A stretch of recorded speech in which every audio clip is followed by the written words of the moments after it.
to chop it up. Come to the show. We got some things we can talk about. Chop it up. Chop it, chop it, chop it, chop it, chop it up. Chop it. We got some things we can talk about. Chop it up. Chop it, chop it, chop it up. Chop it up. Chop it. We got some things we can talk about. You are now tuned in to the Chop Shop with your host, Pastor Marvin McKenstry Jr. Let's chop it up. Good evening, and welcome to the Chop Shop. Listen, if you are here tonight, you have tuned into the right show. Boy, because in show prep, our little backstage thing we do before we get the show going, it was already live on and popping. Listen, thank you for joining the Chop Shop. We come to you every Thursday at 6 p.m. I just am grateful to have the greatest producer in all of podcasting. My right hand and my left hand, my main man, Mr. Shaka on the ones and twos. Always making the magic happen. Techniques 1200 because anything less is uncivilized. Shock, what's up, baby?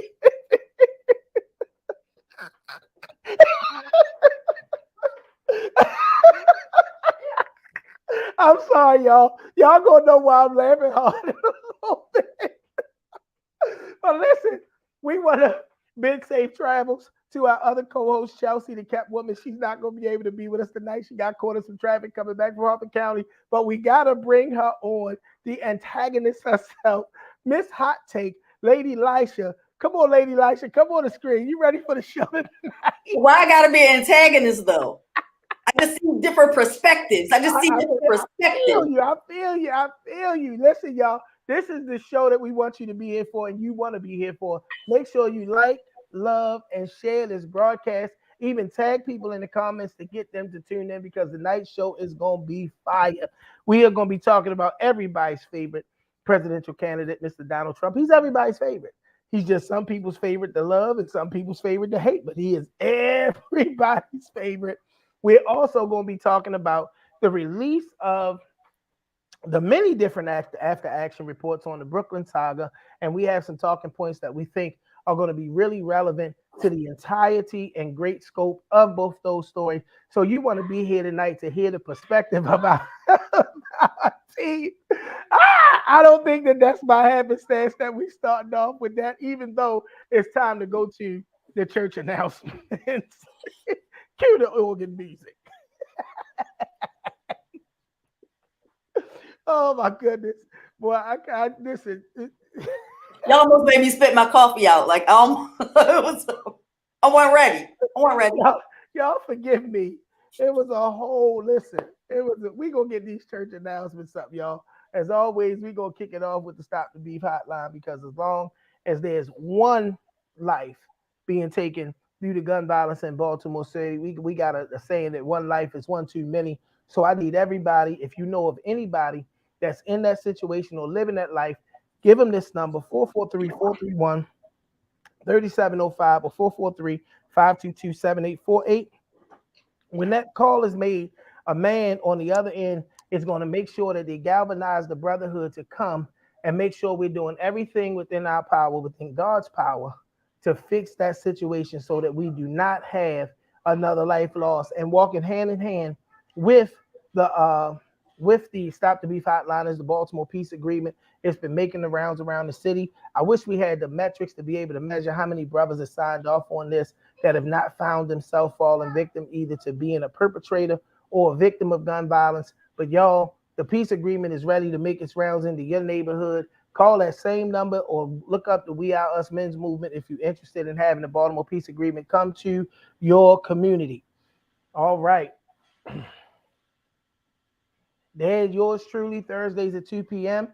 We on the Employee Baltimore Show, another podcast that we do in the daytime for the Mayor's Office of Employment Development. Today, we had a hiring fair down at the War Memorial Building for positions that we have available. That's right, y'all. We help everybody else get their staff. We got about 50 or so positions that we need to fill in MOED. So if you are looking for that opportunity, we want you to connect with us. Go to baltimorecity.gov/MOED or go into the job section and put in the search bar MOED and get your next opportunity. All right, y'all, come worship with us on Sunday. These next 3 or 4 flyers might have that handsome guy on it. I don't know. But come worship with us on this coming Sunday We are at 1063 West Fayette Street. We live on Facebook. We live on Zoom, but we want to get you in the building at 10 a.m. Come on in so you can hear thus saith the Lord concerning your life. Bring back the choir, y'all. That's right. It's the first Sunday coming up, and the first Sunday of every month, we get a praise team a break, and we have good old-fashioned choir music. The beautiful thing about Bring Back the Choir is you do not have to be a member of Victory Church. You can come on in if you like to sing, learn the songs with us on tomorrow, because the rehearsal is always the Friday before the first Sunday. We come together and we sing unto the glory of God. A lot of classic choir songs. This month is going to be no different. So join us tomorrow at 7 p.m. for rehearsal. Sunday, our 10 a.m. service for communion. We are going to have the Lit Choir, the West Baltimore Lit Choir. We can name it that. No, we can't name it that. It's the Bring Back the Choir Sunday. Make sure you're in the building. All right, y'all. The second Sunday. I told you they got my face all over this stuff. Victory House Worship Center is having Purple Sunday. It's going to be our kickoff Sunday to a new season of praise, worship, and glorifying God. We kicking off with the Ravens, y'all. That's what we doing. So get your jersey and your other purple. If you're not a jersey person, if you want to put your purple suit on, we don't mind pastels. Come on in there with your shades of purple on. We're going to have fellowship immediately following the service and watch the football game right there at Victory House Worship Center. We have some amazing cooks on our hospitality ministry that's going to be preparing some stadium fare. So listen, we want you to be in the building. Come for the worship service, stay for the game. Y'all, let's just have a good time on Purple Sunday. Our church anniversary is coming up. I'm excited. My pastors are always in the building the first Sunday in October at 3 p.m. That's pastors Antoine and Shelley Burton. They're going to be bringing the word. Listen, y'all, it'd be crazy. I don't know how they're going to come. They be tag teaming it, but it's all to the glory of God. And it's a great way for us to kick off and refresh us into another year of ministry. So I'm excited about my pastors coming. Our CLM family is going to be in the building, y'all. We're going to have a good time in the Lord. That's going to be on, again, the first Sunday in October 1st, 2023 at 3 p.m. All right, y'all. All right, because I do not think it's an accident that man's mugshot keep coming up there, right? And it's going to segue us into our very first conversation. That's right, y'all. We don't do the interview thing, but we sit down and we have conversations.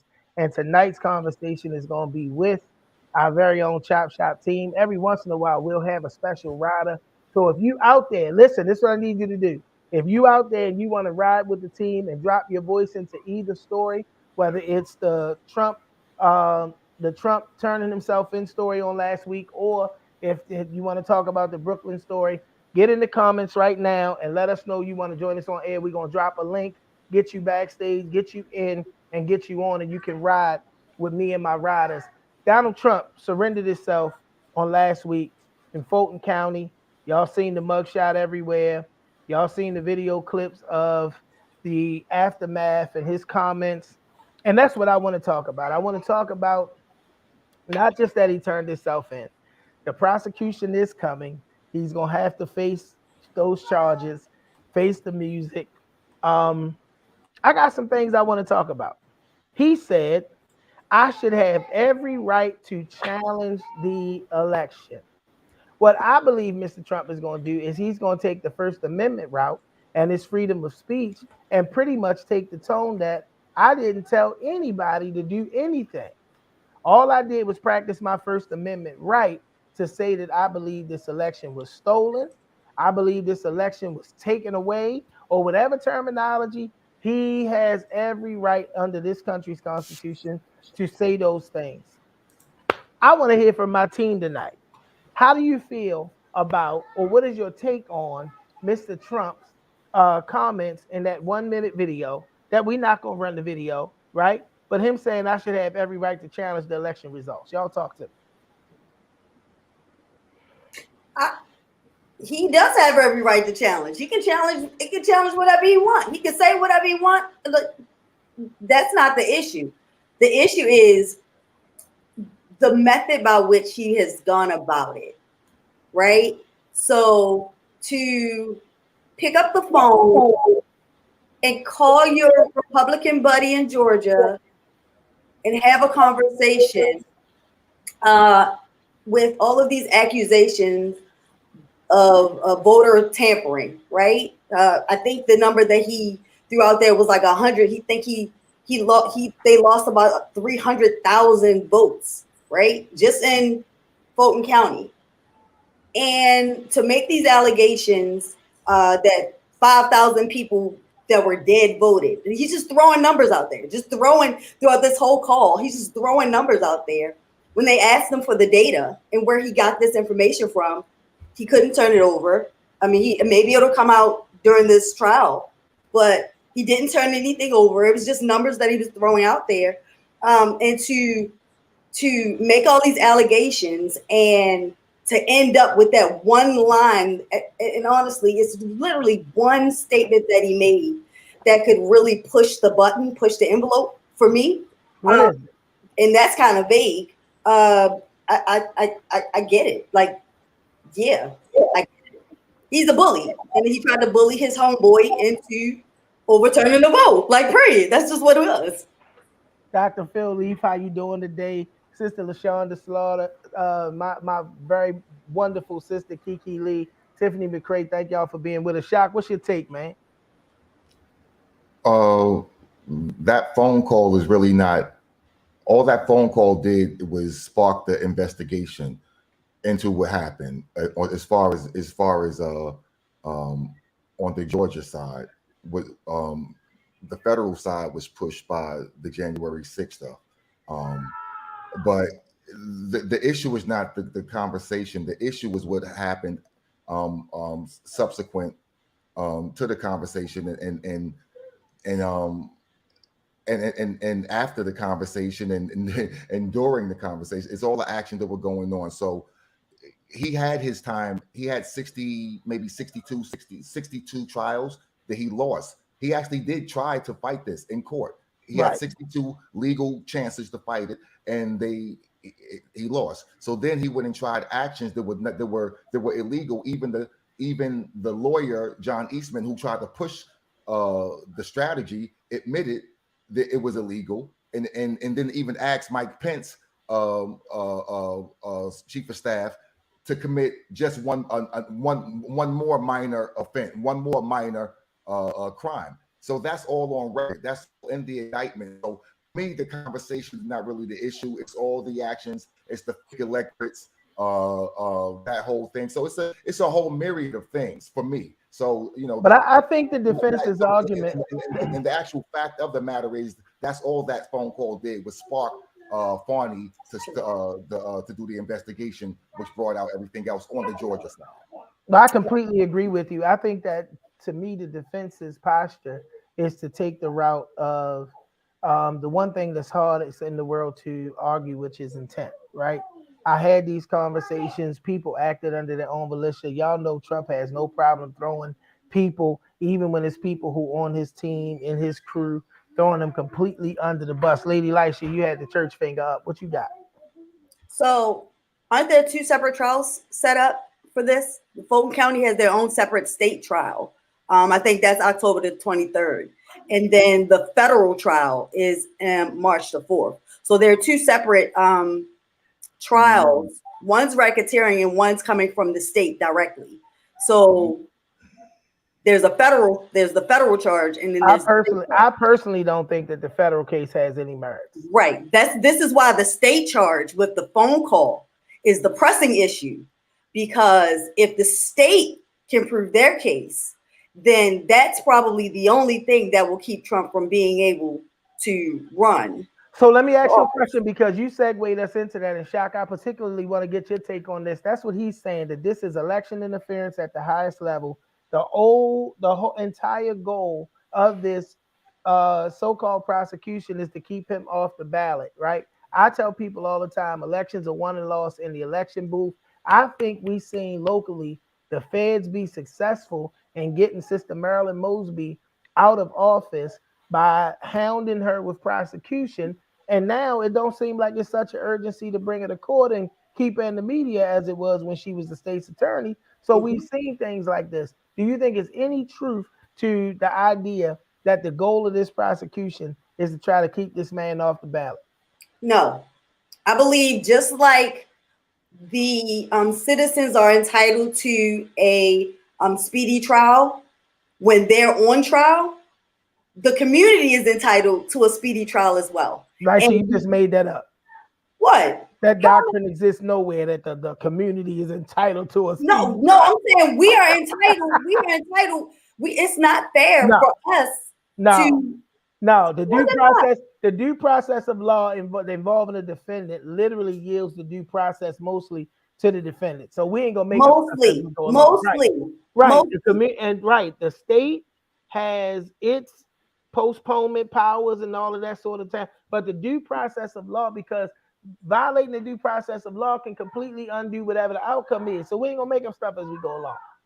I'm not making it up. What I'm saying is that just like they expect a speedy trial, they're not going to hold it up to the benefit of the defendant, right? But they actually will, because the defendant has the rights.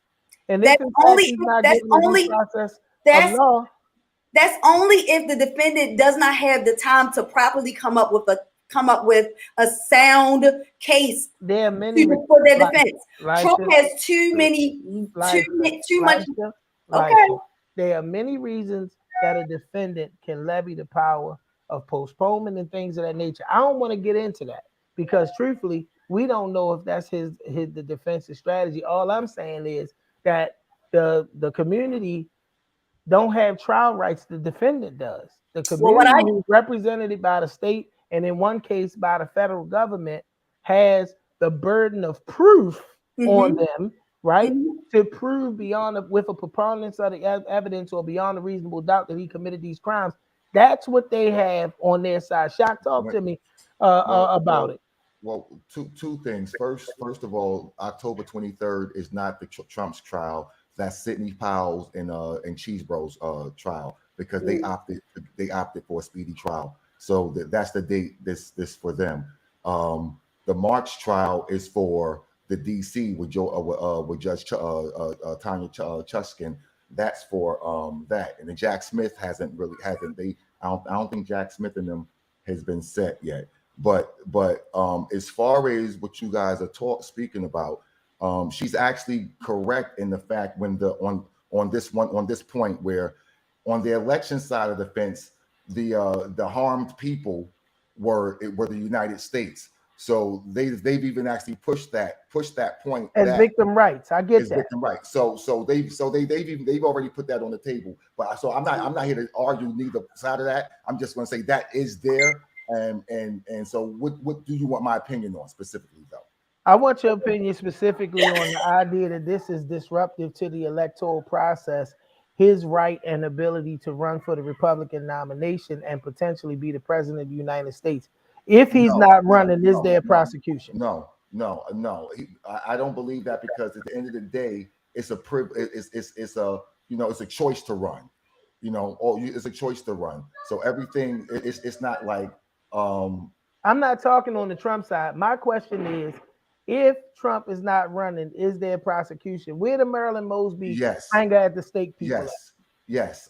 If he only because I agree with you, Pastor. Under normal circumstances, I would say, for instance, if we were still back on the Russia stuff, right? I'm like, no way, no how is he going to be prosecuted? Are they going to on that? But the January 6th and the documents, it's just too much. You got to, or people everyone becomes like you and say nothing's ever gonna happen anywhere. All of them been like him. Hillary Clinton, all of them had prosecutable offenses. But because they're listen to me. Hear me out. Can I make my point? The viability or probability of them becoming president was not there for them to need to go after them. I believe with Pastor Clay, please grab that link that's in the comments. But we already know what Pastor Clay No. Why are we arguing? Why are we arguing that this will prevent him from running? That ain't what we arguing. What That is ain't the what we argument? arguing. So do y'all think it will prevent him from running? That ain't what we argued. I'm asking that question. The question is this. No. The question that was posed, do you think that the fruit or the root of this prosecution is to inhibit him from winning the Republican nomination or becoming president? That was the question. They just gave this dude 17 years today for January 6th. Yo, they got one that's about to get over 30. The former is that the former? Yeah, but no, they tried to it was the seal. They was looking at the 30 and change, but no, he got 17. But that's the same data. He got 17. Yeah, I haven't been really able to check it today. He got 17. And I get that, but he's not Donald J. Trump. I understand that, Marv.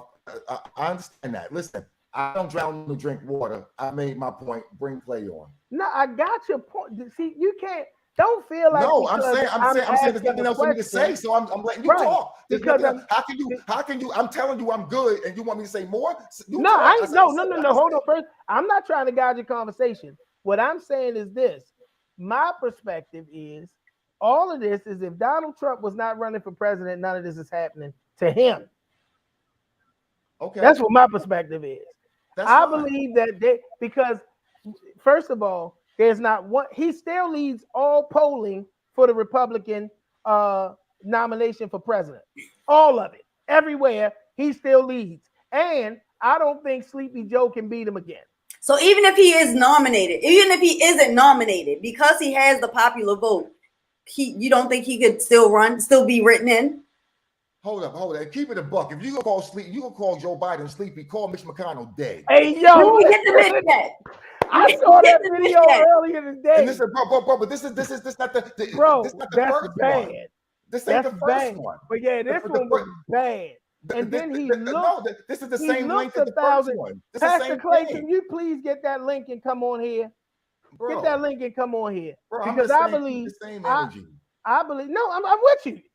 Listen, I got the same energy. All Joe do is mess McConnell. up words like any other old ass man. No. He do worse than that, man. Y'all know that man ain't fit to be in that seat. Listen, y'all know he ain't fit. I'm not even disputing that. But we gotta keep the same energy because Trump ain't no better and no different. He's 70-something years old. So let's we talking about cognitive functioning, man. I ain't talking about his age. You think Trump is cognitive functioning, Marv? He looks a whole lot more. He looks a whole lot more functional.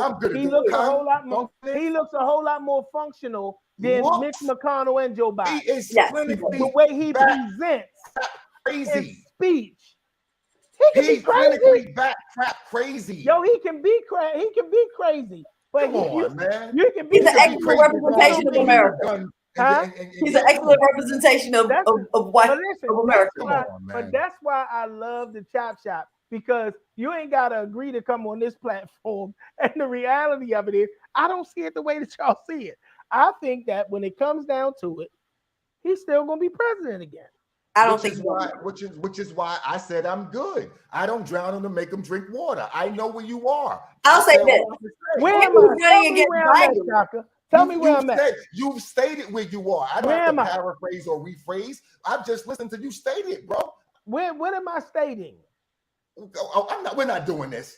We're not doing this. You just stated what you stated. I'm stating this is what I'm stating. I believe that they don't have a chance at the vote. They believe they don't have a chance at the voters' booth to keep him from being president again. So what their tactic and their tool is to try to get him out by some means of prosecution. I just watched the same thing happen to Marilyn Mosby. Okay, so so the trial date is set a couple of days before Super Tuesday, right? So the trial date is set like literally a couple of days before Super Tuesday.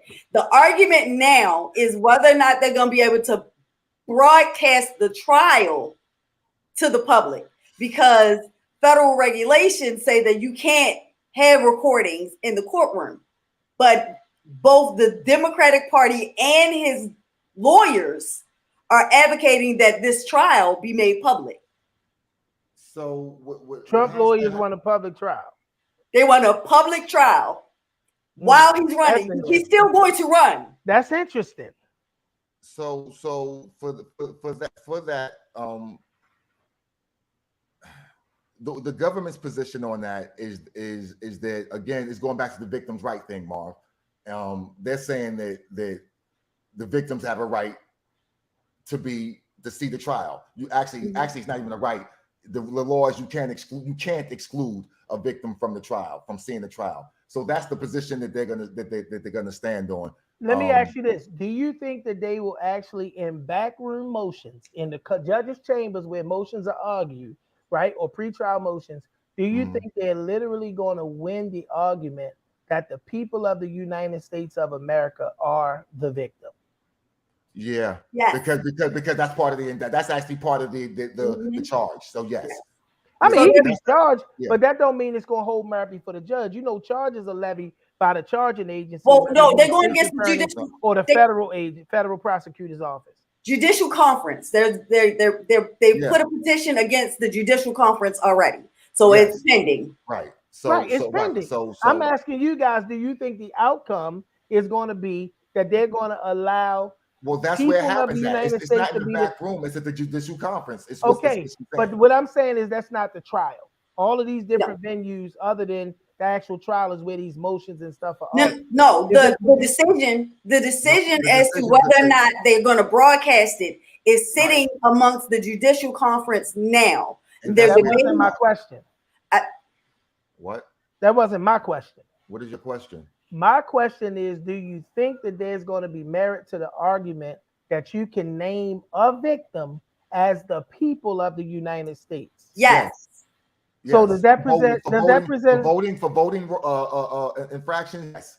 Does that voting present infractions and the insurgent? Does that present a conflict of interest with the federal prosecutor's office representing itself? That's the argument. The federal prosecutor. The federal prosecutor is the people of the United States. But I am the people of the United States. If I'm the prosecutor, I am the people of the United States.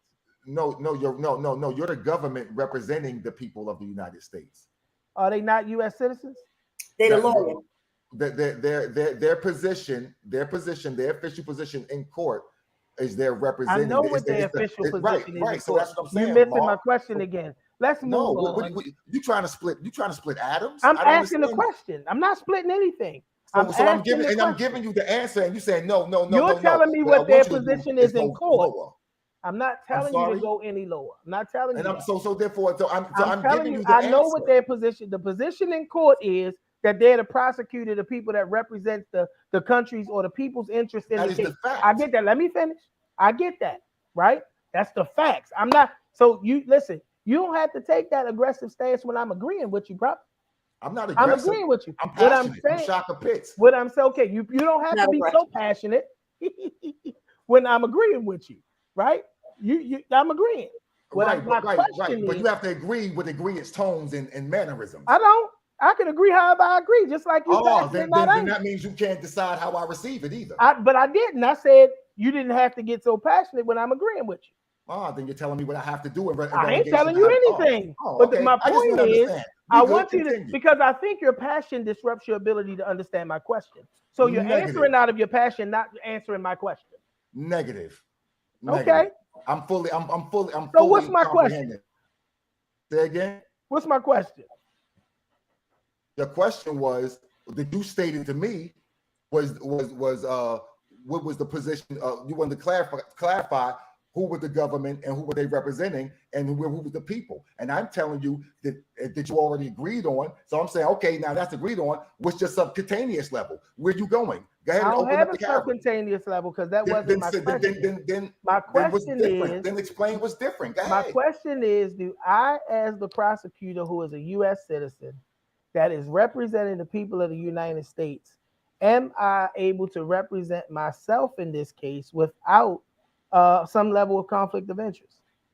Yes, because other than that, who do we get? A Canadian lawyer, a Canadian. I didn't ask what the alternative was. I just asked your opinion on the matter. I'm answering you yes because it's ridiculous on his face. So yes. I personally do not view that as the representative of the defendant. I mean the entire population. I view him as the lawyer on behalf of the population. Well, first of all, if we're going to put it in proper context, this isn't civil law. So there's no independent person that is being represented. What's being represented by the prosecutor's office is the defense of the Constitution, right? There may be a victim in the violation, but the merits of case, even though there's a victim in the violation, who is the people of the United States, has to be the violation of the law. I'm just sitting here playing advocate. I ain't going to say devil because I love Jesus, right? But I love y'all passion, and I love when your passion don't allow you to hear my question. But we at that 30-minute mark, y'all. Shaka, I'm the antagonist though. I'm the antagonist though. Well, I'm the host. Listen. What he eat don't make me go to the bathroom. So my grandfather used to always say that. I'm good. Like I'm a 1,000,000,000% good.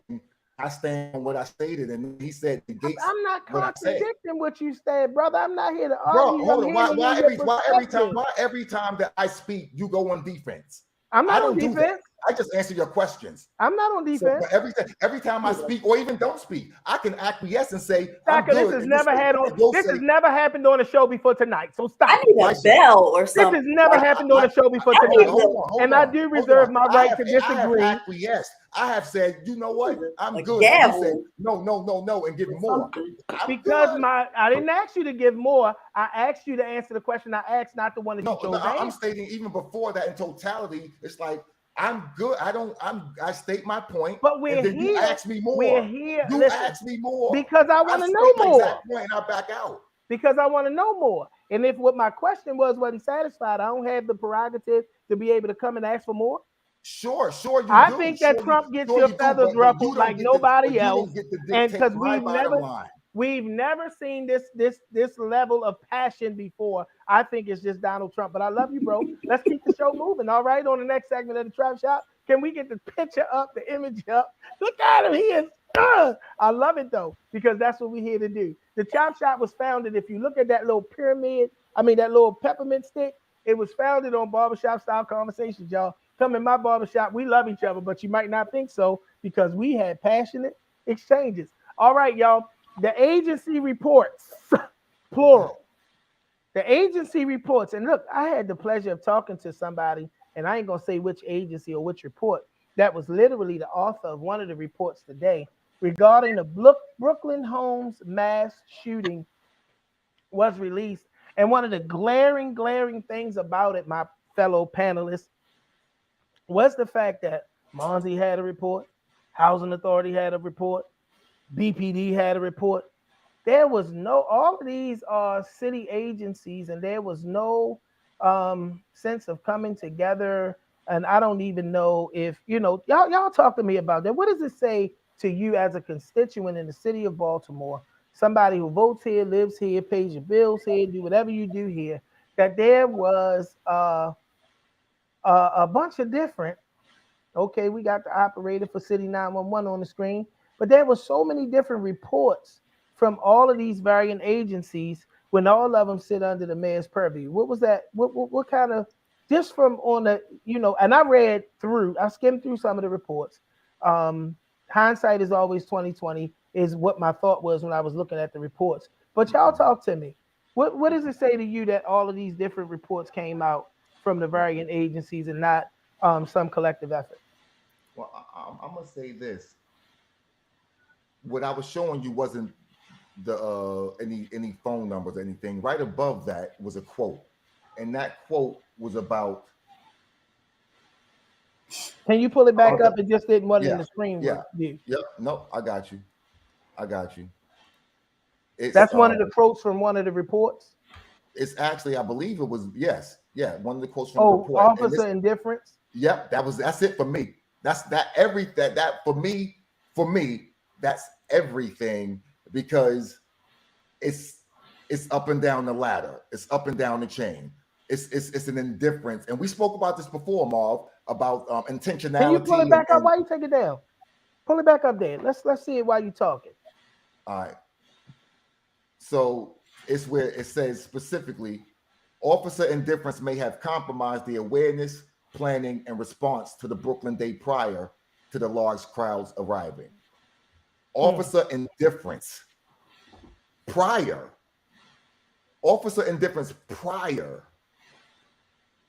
bro. So again, the reports and all that is good, and the hindsight. But bro, that for me, I don't give a rat's nasty Well, give about me nothing else, man. right. Give me your For me, that perspective was, on what that means, because to me, and this is just me, the comment Uh-huh. itself comes across as, I don't want to say vague, but it's so open ended It's very that it subjective. can be taken. Yeah. So give me what your take on, because I think I know where you're going, but give me your Yeah. take so that the people can be So clear on what you're saying.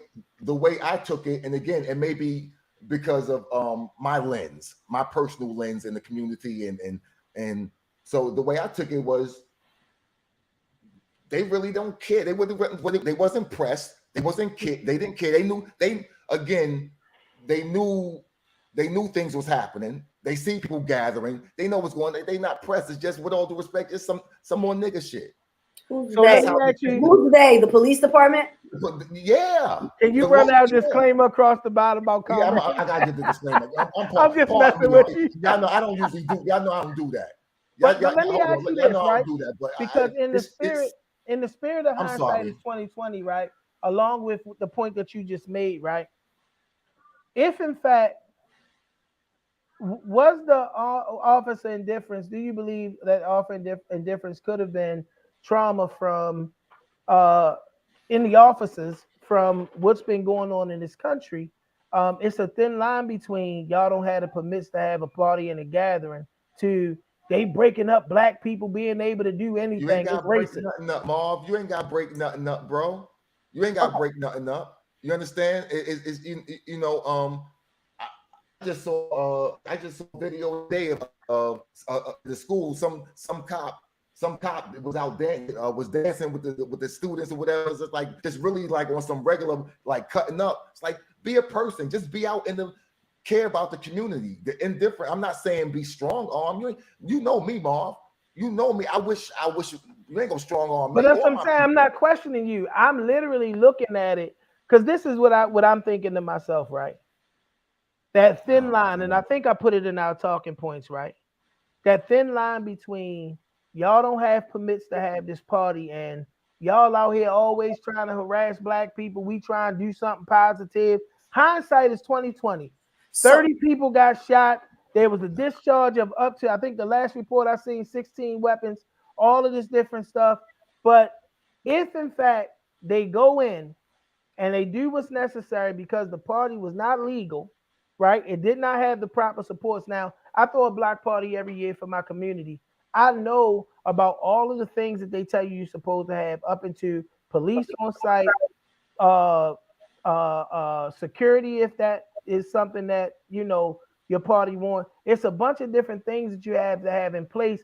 Even if it's going to get up to a certain amount of people, you got to have EMS present to be able to deal with people immediately if there's, say, like a heat related injury and all that sort of thing. So when you go out and you do this without that, you completely usurp those processes that are built into the process for the sake of safety, right? Yeah. What I'm saying is, and I'm going to use this terminology, in this unsanctioned, unlawful gathering, right? Because I see where it looks like the burden is going to land on the police again. This unlawful, unsanctioned gathering. They go in to do what the law says they're supposed to do. You don't have, because I got to present my permit to the district, Western District, on that morning. A police officer comes and he aids us in clearing the cars, making sure that the signs was up 72 hours. So it's a whole process, right? They go in and they say, you don't have the proper permits, y'all have to disperse. Does it look, is the story then the police officers harassing, breaking up black people, doing positive things because it's Brooklyn Day, right? No. And is what we're seeing now, hindsight 2020, shifting the blame to the police, right? Because of this idea of indifference. Well, the idea of indifference, this is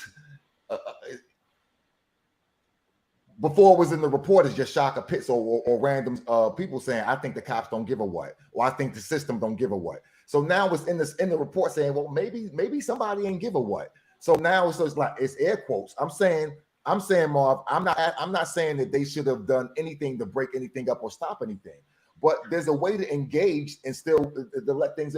For instance, I've had X amount of people in the spot that we weren't, we just happened to be there doing whatever. Police show up, right? And they don't necessarily say, hey, yo, you gotta get up out of here, blah. They assess what's going on and be like, hey, all right, well, look, boom, boom, boom, boom. It's some engagement going on. I know they there, they know I'm here, and it's like, all right. So even if I was about to do something crazy, I'm like, all right, the cops here, they know they letting us do what we doing, we chilling. You know what I mean? They know what we, and it's and it's cool. And it's cool, So my thing is, I think that again, engaging, oh damn, people gathering, hey yo, boop, boop, boop. Hey yo, something going on, people gathering, it looks cool. It's Brooklyn Day, so they doing their Brooklyn Day thing, but people starting to, people gathering, yo. And we might want to be out here just making sure things don't go crazy.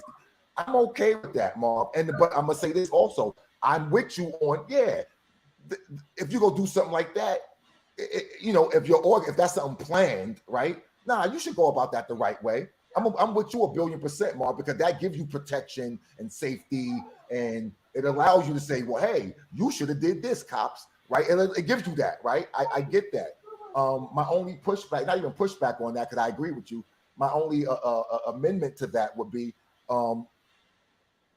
education needs to be had. Maybe the community maybe they need to be educated on the process if they haven't been. I don't know if they have been or not. I'm saying if they haven't been, they need to be educated on it. And but again, I'm with you 1,000,000,000% on it should go down the right way. Come on, Lady Lisha, talk to us. So from my understanding, it's been reported that the police department and many community agents were aware of the planning of Brooklyn Day. Flyers were posted, social media. A number of people was aware of what was going to happen as far as the event is concerned. Now, why they decided to not shut it down because they didn't have permits, I don't know. Maybe because nobody stepped in to say, hey guys, do you know what the policy is or protocol is to have an event? Not sure. But does this happen every year, y'all? Does this happen every year like that? Yes. Okay. But because they were aware that such an event was going to take place, it was very negligent of the Baltimore City Police Department to not put any patrol people in place, knowing that this event was going to happen. The moment that they saw the crowds coming together, even if you didn't shut it down, to not start to equip the area to prepare for something that could possibly go down when you have this amount of people, even if they're in the area.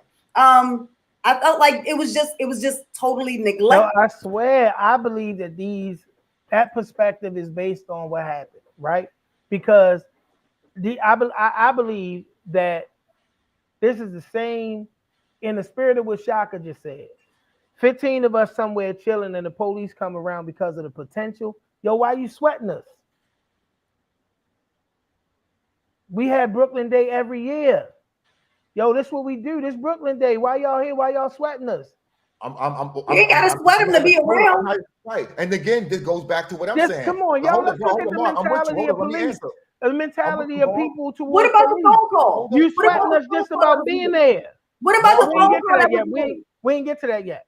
Okay. Marv, I'm with you. So right. So Marv, so let's say that we doing hypotheticals, but this I'm with you there because in that hypothetical, Marv, then the cop again goes back to into positive community engagement. Hey, bro, like I feel you. I ain't even trying to stop what you're doing, yo.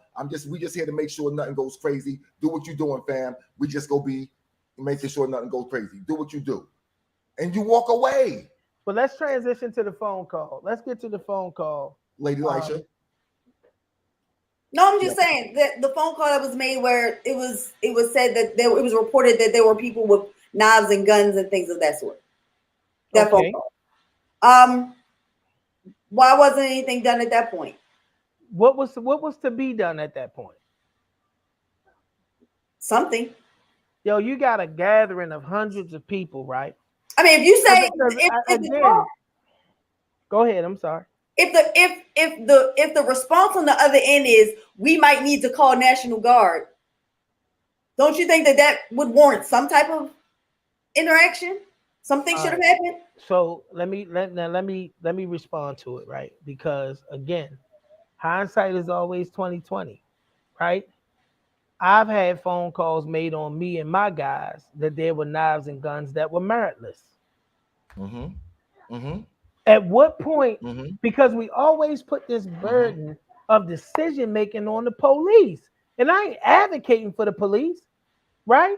But when I look at all these after action reports, it's to me the interesting thing is at all of the different levels of people who could have interfaced, engaged, or intervened, starting with the community association presidents and the other community people, right, that have some level of relationship or influence, if that's who and what you are. How does the burden continually fall on the police? Again, I'm not my beef. I police my community. I don't want Western District coming down the 800 block of West Lexington District. Again, And then I get it. You get what we got. I get it. Safe Street was policing. Safe Street was policing, right? No, it wasn't. Safe Street ain't police. Safe Street was there. Safe Street wasn't policing. They're not police. Exactly. That's what I'm saying. You just said that you police your community. That's what I do. Are you the police? Are you the police? I ain't talking about who I am. I'm talking about what I do. So Safe Street was there to do that. Safe Street don't do that. Safe Street was there to do that. I do that. When I stood in the park last Wednesday, right, where we had our huge back to school engagement that engaged and helped 500 families, and I met two of the officers that's in that community. Guess what Marvin McKenstry told them? I'm not Safe Streets. If you perceive something there that you got enough time to call me before you move, call me because I can do X, Y, Z. Mr. McKenstry wasn't in Brooklyn. Let me finish. Mr. McKenstry wasn't in Brooklyn. Finish. Well, you made the point about me. We ain't talking about. No, you made the point about you. You gonna stop talking long enough to let me make my point?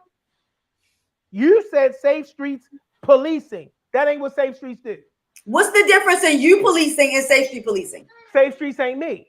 What? You're not in Brooklyn. I'm talking about the representation. Like this, you asked me what was the difference between me and Safe. You asked me what was the difference between me and Safe Street. The same scenario that you just placed for you in your community. It's not. They had Safe Streets there to do the same thing. Safe Streets was not there to police.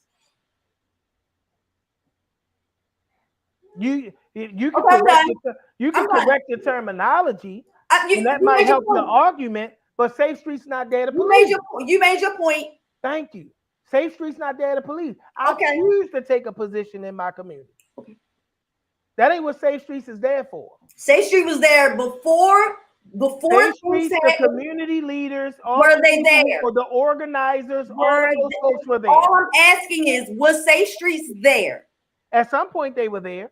They were there before the shootings. At some point, they were there. Okay, so if Safe Streets, let's listen to the name. If Safe Streets, they're called Safe Streets, was present, why would we not make the assumption that Safe Streets was present to make sure the streets were safe? I can tell you exactly why you don't make the assumption. Because I was told a long time ago, when you make an assumption, you make something out of yourself. Okay. We don't make assumptions. What we make? I don't know why we can act like we go through life without making assumptions. I ain't say we go through life without making assumptions. I said when we make assumptions, we make something out of ourselves. Assumptions have been made in this case, which is why we're where we are. Assumptions, presumptions, and a whole bunch of other stuff. What my point is this, right? There were multiple levels and multiple layers of people who in hindsight coulda, shoulda, woulda. I think this is what my point is and why we're having the conversation. My point is simple, and it's this. If in fact the police go in and bust up Brooklyn Day because it looks dangerous, it don't have a permit, which makes it illegal, and some of those other things that are facts, we having a whole nother conversation about the racial inequity of policing in Baltimore, because that's a fact of the narrative that we push. Why does it have to be broken down? Can I ask a question? Question? Why are you? I have a problem with extreme. It was illegal. We talking about facts. It was illegal. No, I understand that. Marv. But again, so if it was according to the article I have, Safe Streets was there prior to again, my thing is this. I don't think that I don't expect the cop. I don't expect them to go in and do and cause that moment that you're saying, Marv. Because I think which moment that you're saying that I'm saying busting up the event. Well, I don't think I'm using it. I don't want to use the term busting because that implies some level of force. What I'm saying is, if you go talk to the two dead victims' parents and ask them, should that illegal party have been stopped to the preservation of their children's lives, what do you think their response is going to be? Hindsight is always 2020. Of course. So can we be honest and say that if Safe Streets had a went and said this part, or not Safe Streets, the police had a went in and said this party can't happen because it's illegal, completely doing their jobs and saved lives, the national narrative would probably be again the inequity of policing. It's a catch-22, y'all. Let's be honest. I disagree. You have a right to disagree. So what happens? What story is being told if they go in the historic and traditional Brooklyn Day that happens every year and say y'all don't have a permit? Do they have permits every year? Can I finish? Can I finish? I just want to pose it before you jump on it. I'm just saying, everybody. I mean, you. I don't have the information. Talking, but as soon as somebody make a point, I don't. You're not making a point. What you're doing is you interrupting my ability to ask a question. Shaka, you can be on her side because you got the same issue she got, right? So y'all know I ain't moved by majority. Mark, I'm gonna be the normal minority on here. That's my point. I didn't even make a point to have an issue. Yeah, you did when you hit the applause. No, because she made a good point. She didn't make a good point. My point. She made a good point about how you do what you just did. That's all I'm saying. Other than that, I'm letting y'all go. I'm the host. Other than that, I'm letting y'all go. I can sit here and say that because this is the point that I'm making. We are not being honest.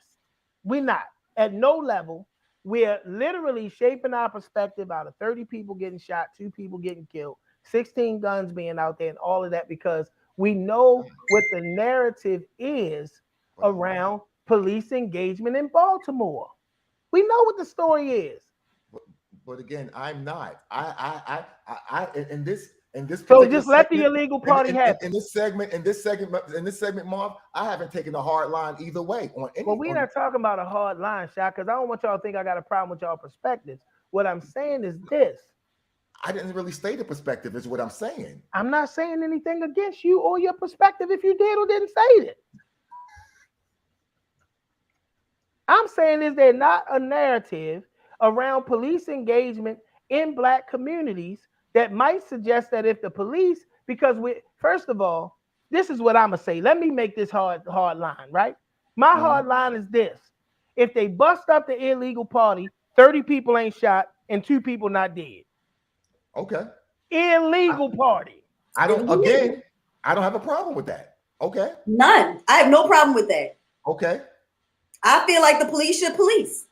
They weren't present to police. And that's my argument. My argument is that they were not present to police. Period. That's my stance. I don't have anything against that. My thing is this. There are at least four after action reports, which implies at least 4 people had some level of responsibility that there was some reporting needed or necessary from them. I'm saying the ton of bricks always lands on the police. What about those other 4? What hardline stance or position are we taking when it comes down to the other people? Now, the people who weren't doing an after action report, the organizers, the community leaders. Oh, you know how many people when I went out to Brooklyn the multiple days I went out there presented themselves to me as community leaders? No, I did. Leader, where were you? And that's my stance from the beginning. They knew about this event. Nobody stepped in. Nobody stepped up. Nobody said we need this in place. This is my whole point. Like I don't have a problem with that either. Yeah, the community. Like people didn't do their job, and I stated in the beginning when I said about. Oh my God, we gotta get ready to wrap the show up. The indifference, the indifference part again, Marv. The indifference part, like I said, it's the whole thing. For me, it's nobody doing what they're supposed to do. Nobody. But what I'm saying is this: I think a lot of what has not or was not done is because of the history that when you do what you're supposed to do, and I'll use the police as an example, you don't have permits, you're not allowed to have you run into that continued narrative of racial inequity in Black communities. I just want us to be honest that if they had done that on the front end, that would probably be the story. We can't talk about problems. That's That's all we're talking about is problems. You're proposing that if the police had did blah blah blah, this, that, or the other would. I'm proposing that. All we're talking about is probably. To answer the question, it's just simple. I don't agree. I don't agree. But I hear you. I just. So what would be the story? Because we gotta shut this thing down. What would be the story if the police go in and they say, y'all don't have to, this can't happen? No. I mean, for me, I don't know. For me, it's just as simple as, what you said. No, we're doing things differently. We're doing things differently, and you want to do this, you got to do it the right way, and we can't have these many people. But it's dangerous, and feel how you want to feel. Whatever. Overall, Brooklyn was failed on so many levels. So many levels.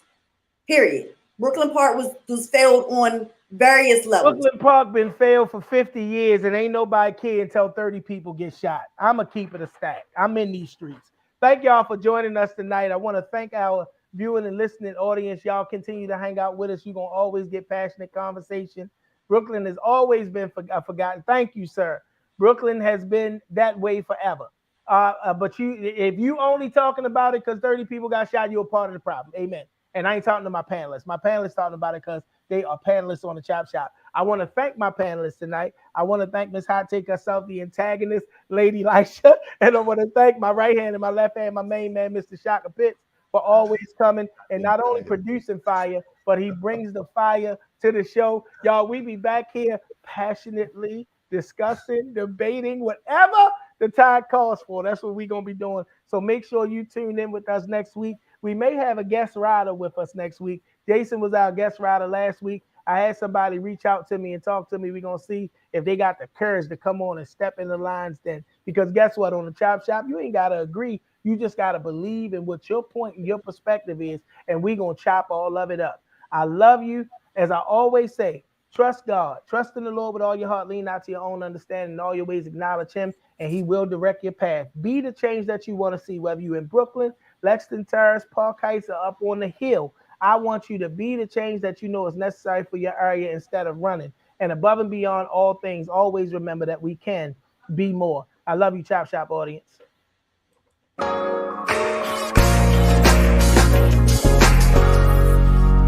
I can be more. There's nothing that I can't achieve if I just believe. You can be more. You can make every dream a reality. We can be more. Be more, be more.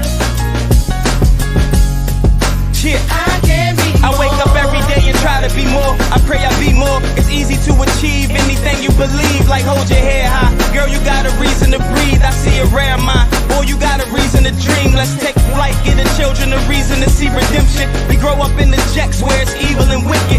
Where the people with success don't want to send you a visit. But we still finna make this life worth living. Now throw your hands to the sky if you feel it.